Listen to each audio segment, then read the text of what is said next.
So in this video, you'll learn how to answer and end calls using physical buttons on your Samsung Galaxy A07. So the first step is to ensure that this feature is enabled, and to do that, you're going to start by navigating to the phone app.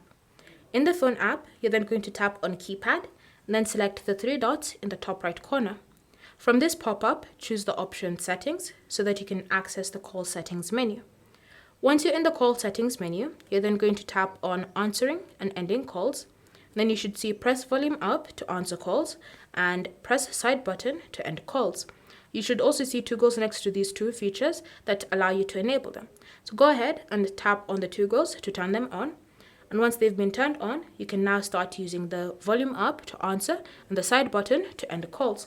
So say for example, you receive a phone call from a friend or from a family member on your phone.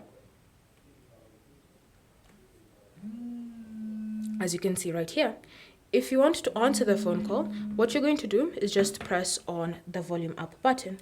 So let's just go ahead and press on it. Then you can see here, the phone call has been successfully answered.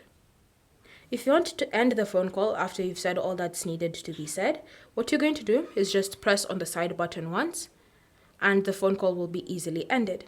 And so that is how you can answer and end phone calls using physical buttons on your phone. Thanks for watching. If you have any questions or comments, feel free to leave them down in the comment section below, and I'll see you guys in the next video.